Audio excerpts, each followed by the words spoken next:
Hey everybody, this is AG here. I was going to leave the Great Plateau when I was suddenly reminded there is a thing we still have to do. Now, you may remember the Korok Seeds. If you zoom in far enough, you could see each individual placement, but that's not just it.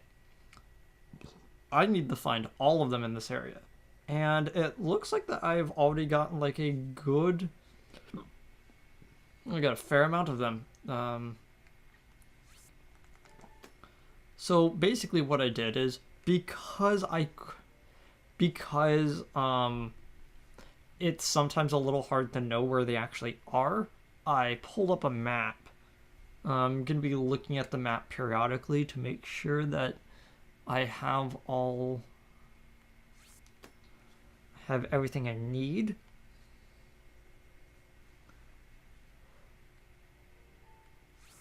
That one right there.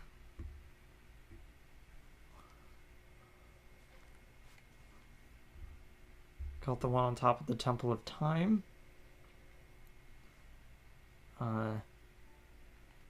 There's one off the side right there. And at first you could be asking yourself, like, why is it important to do this? It's mostly so I can get something that you normally wouldn't actually like be able to find if you didn't know. So, because I'm a person who likes collecting, after I do all of the essential quests and stuff in the given area that I'm in, I'm also gonna have an episode where I go through and get all the collectibles in the area.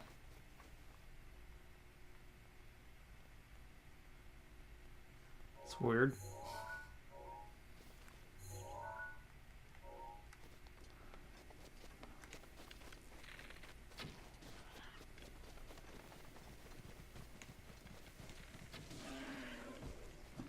Yeah, meat. It's always nice to have some meat just lying around.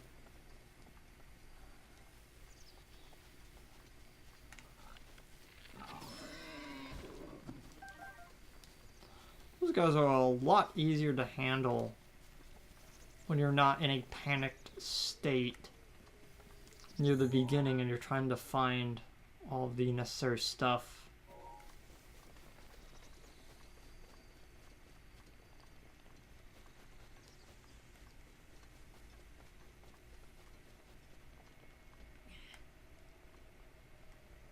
For a second I thought that was a rupee right there. Ah, amber. Like, that just goes to show you, like, why you should check every single rock. Just in case.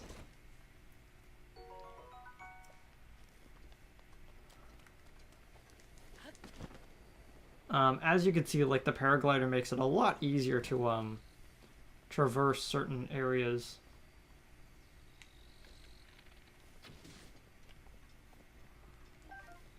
Lizard. I'm gonna mark this area with a skull. You'll see why in a bit.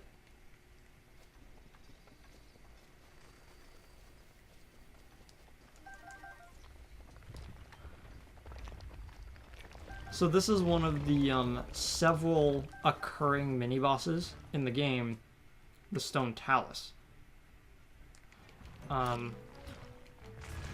The best way to take this guy out is with bombs, which is why you should never fight this guy until you actually have bombs. Jump onto its head, and then hit the weak spot with a hammer for massive damage.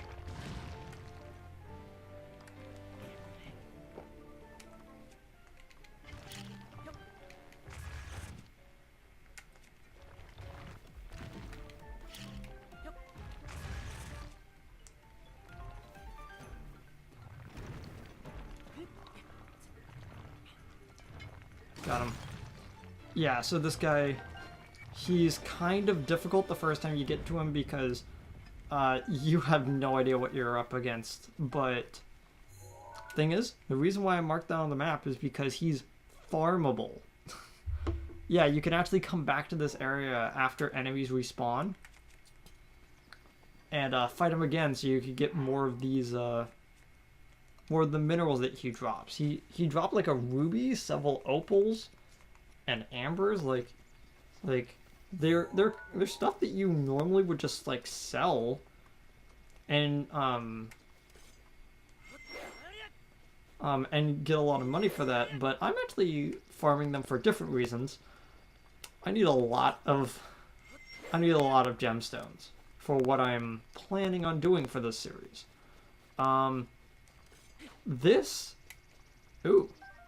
Blue nightshade increases your stealth. Didn't know you could actually find them here.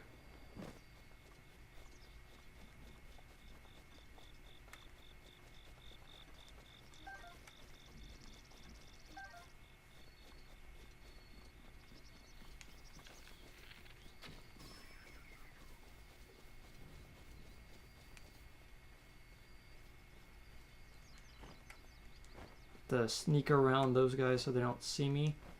Try to get to a watchman.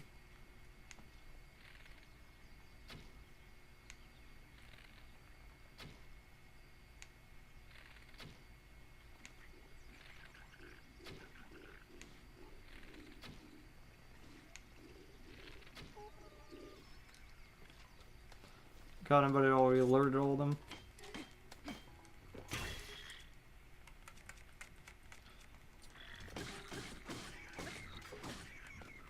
So the reason why this is called a throwing spear is because it, I believe, yeah, it's, you do more damage and it flies further when you throw them. So that is one way to do it. So you whittle down them so it's in breaking distance. Then you throw it for like maximum damage.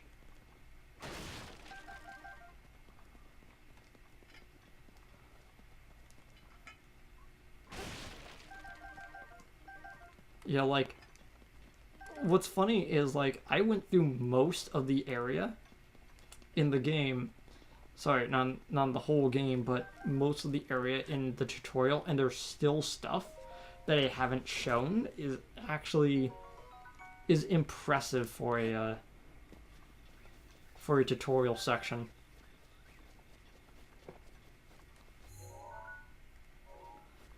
Yeah, so if you don't know what I did, I pulled up an interactive map that shows all the Korok locations. And what I'm going to be doing is I'm going to be marking all the... I'm not going to do it like the first time I go through an area, but after I complete all of the, quote, essential things I need to do in that area, I will mark on the map all the remaining shrines and Korok Seeds. To basically say, like, hey, I'm going to go back and get those. And just do an episode where I go back and get them.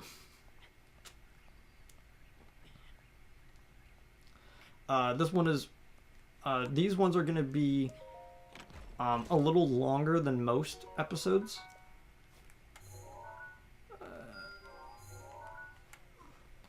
Okay, so strange things I see that I'm going to go back to, I'm going to mark with this little, like, pot emblem. So for now, the pot emblem is for strange things I'm going to go back to eventually, but I just want it on the map right now. Stars are for towers, so I can get more of the map. Chests are for shrines. Skulls are for mini bosses that I need to keep, that I'm gonna keep track of. Especially that some of them give you like really good materials and gear for them. And leaves are gonna be Korok locations.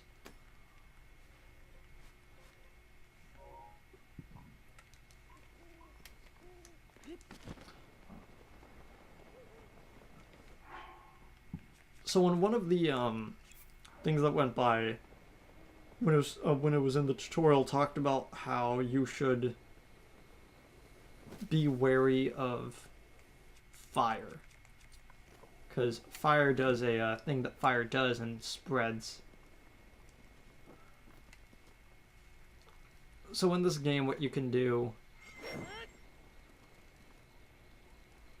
is just light grass on fire, like this. And that updraft can carry you up a little bit. But mostly, oh yeah, you can stop time while you're gliding out like that. Take better arrow shots. Is kind of just burn the grass right there for the enemies.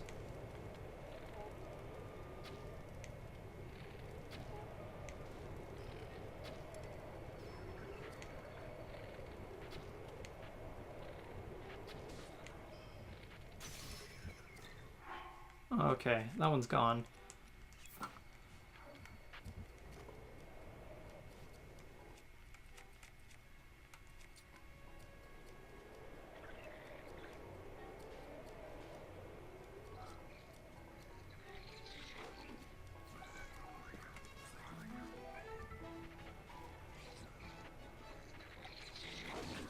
Whoops.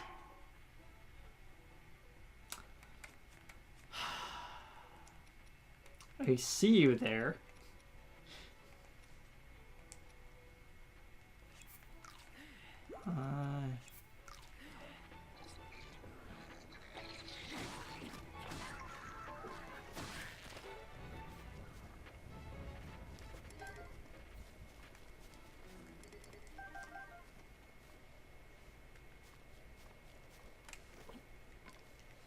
I don't know if that one's close to dead. I was about to throw that out.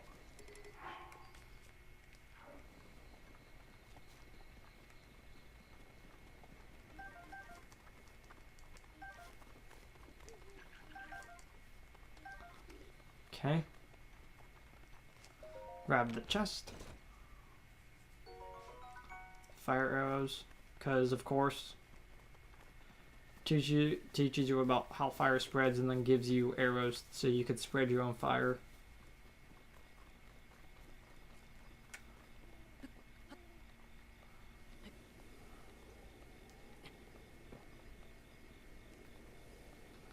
So climbing in this game is really big. Like, and that's not like some sort of like joke of like, yeah, obviously, but it's like a lot of the things you do involve you climbing up stuff. Like it's basically to the point where if you're not going to be climbing up some stuff, then you really should be. I don't know a better way to put it. It's just I remember that there was a video that someone put out where they went through Breath of the Wild without pressing the jump button. And it's really funny. They had to effectively just manhandle the game to not do anything that involved climbing. Oh, here's one of the more interesting Korok puzzles. Is place metal cube in place to make both statues look the same.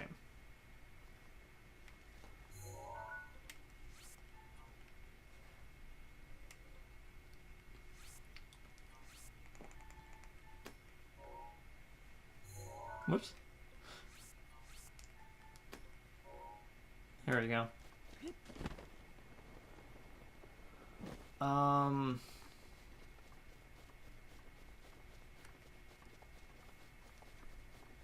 Yeah, because I already collected like a lot of the Korok seeds just habitually.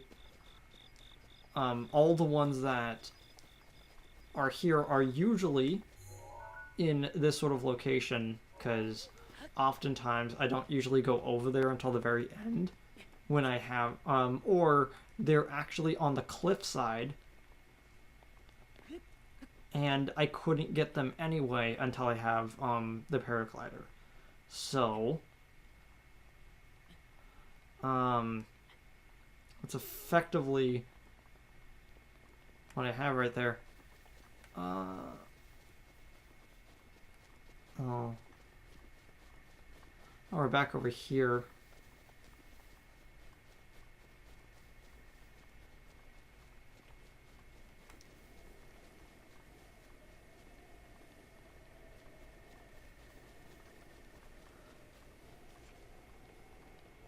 So while the cutscene from the previous episode was playing, I actually went over and grabbed a new can of soda.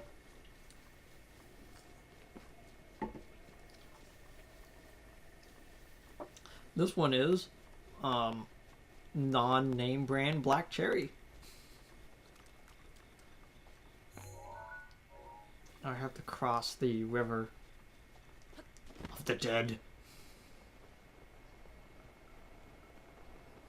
Which, yeah, it's a lot easier when you have all the powers.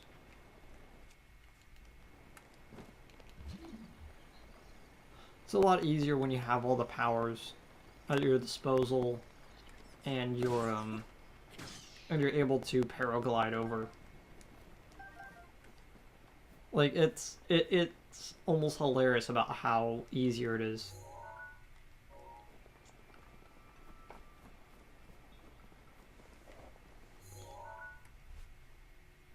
Yeah.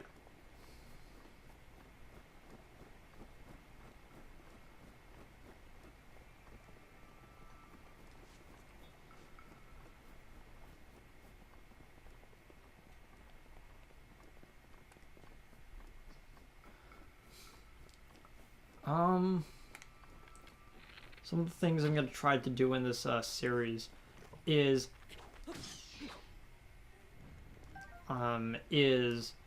go through and get everything. And that sounds like it would be an easy task, but I'm talking about like every treasure chest, every collectible, every armor, showing them all off, collecting every type of like weapon and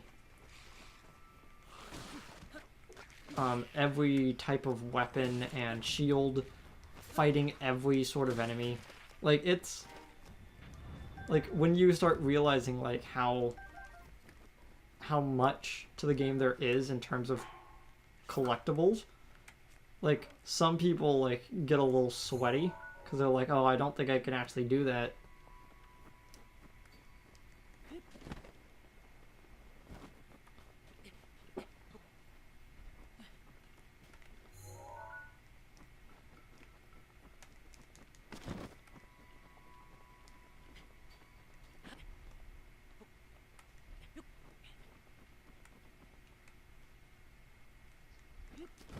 There it is. It's another one of these reorganize the cubes puzzle. The cube is over here. Oh, that's something that I just remembered. So, I was at the video store the other day, and I was looking around at the racks of movies because my dad loves collecting like physical like physical DVDs of stuff. So we were just looking around, and I found the complete set of the 13 Ghosts of Scooby-Doo. So I instantly said, oh, I loved this as a kid. I'm gonna watch it. 5 episodes in, I said, oh yeah. I forgot about certain aspects of this show. Like, the show itself isn't annoying, but the show is kind of... I'm trying to find the right word for it. It's not out of touch, but it's... You can tell it was made before the 90s, let's just say. Like, Um, the story, if you don't know, is Scooby and Shaggy are fooled into opening a box that contains 13 of the most horrific beings the world has ever seen, and the disembodied head of Vincent Price is telling them where to go.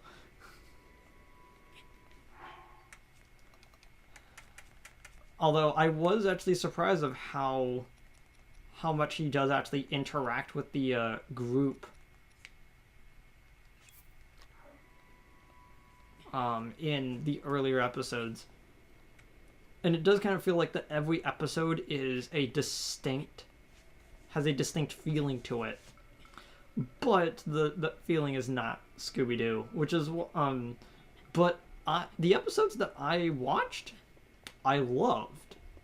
And going back through the series, I'm like, man, I completely forgot that there was a character that was literally Carlos from the Magic School Bus in a yellow jumpsuit, and all he does is be annoying. Those birds were phasing out of existence.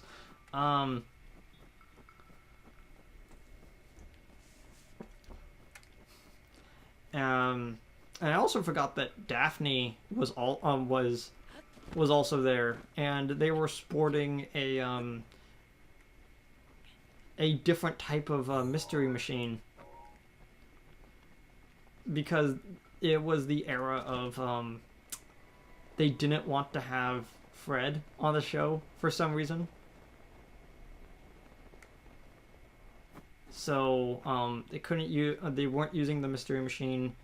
They had to like Daphne was still on the show, but she's still pretty much a damsel in distress for like most of the episodes. And at the end of the day, I think it truly was a show that was, hey, we're out of ideas. But it was distinctly before the made-for-TV movies with okay, so a little bit of a history lesson. You could tell what era of Scooby-Doo it is by what shirt Shaggy is wearing. You can tell it's old Scooby-Doo, like from any other one. But then you will notice that Shaggy starts wearing a red shirt. And it goes into a completely different era of Scooby-Doo, in which they start actually interacting with real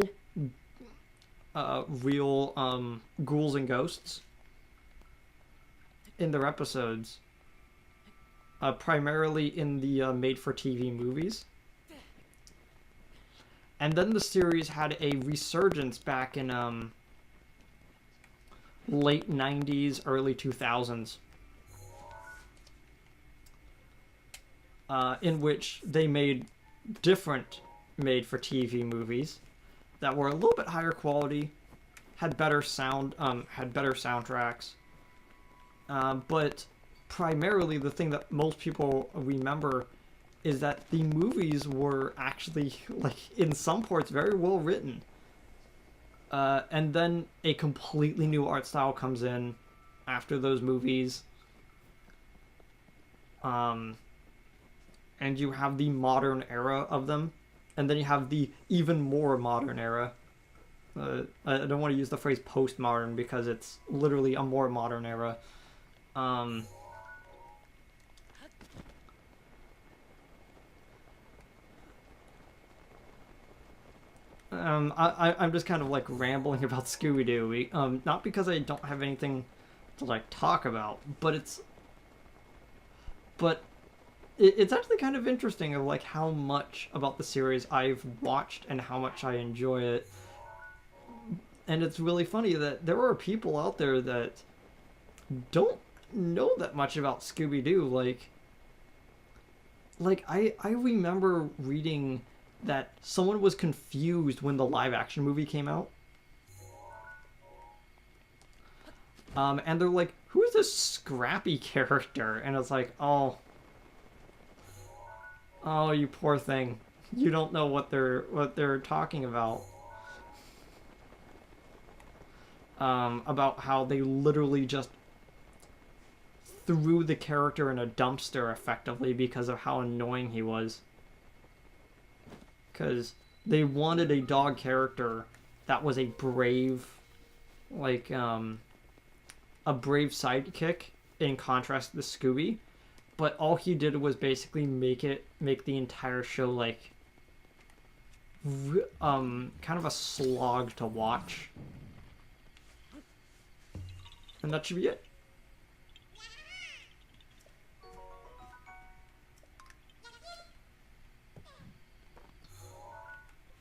It's all of them. And now I will teleport to the Shrine of Resurrection, which is one of only 2 locations I can teleport to. The other one I have no ability to actually do right now. So I will talk about it when I get it.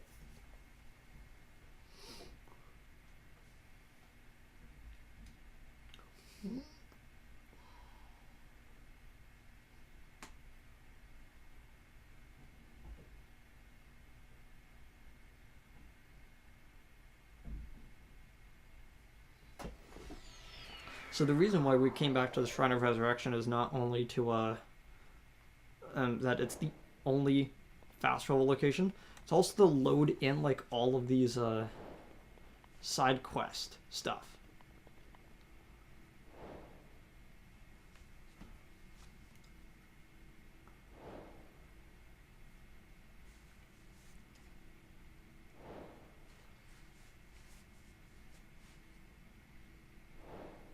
There's a bit of them.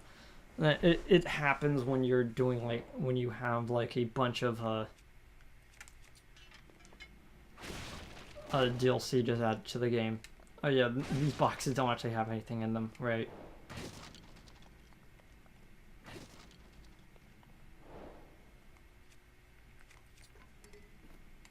Gotta wait.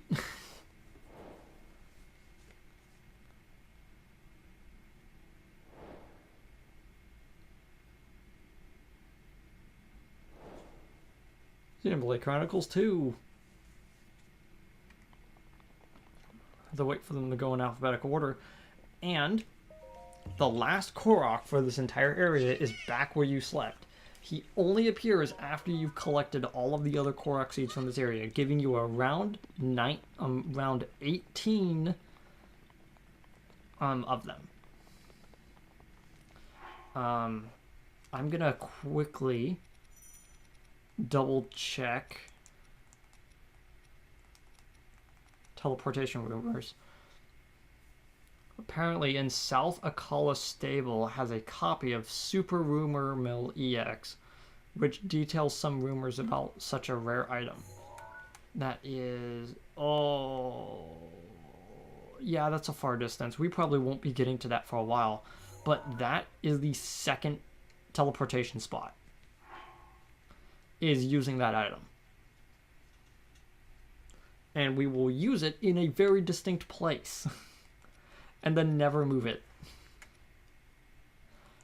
What I'm going to do is I'm going to do this mission next time. But it's probably going to take a bit in episodes to even reach it. Because as you can see, there was a lot to discover here. And look how much of the map there is. Like, this, the next area we're going to alone is like twice, if not 3 times as big. A pie amount big? I don't know.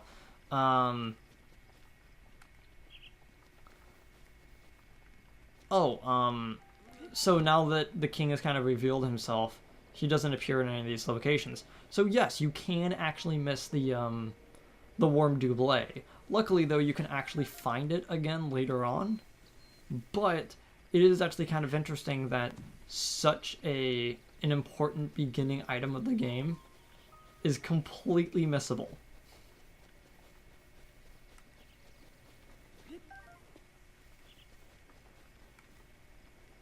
So yeah, I'm gonna stand over here. So next time we're gonna be going over there, as he said, we're gonna be going over there to start slowly moving over to where Impa is. I will see you guys next time after I've started doing this. Hope you had a good day. See you guys next time.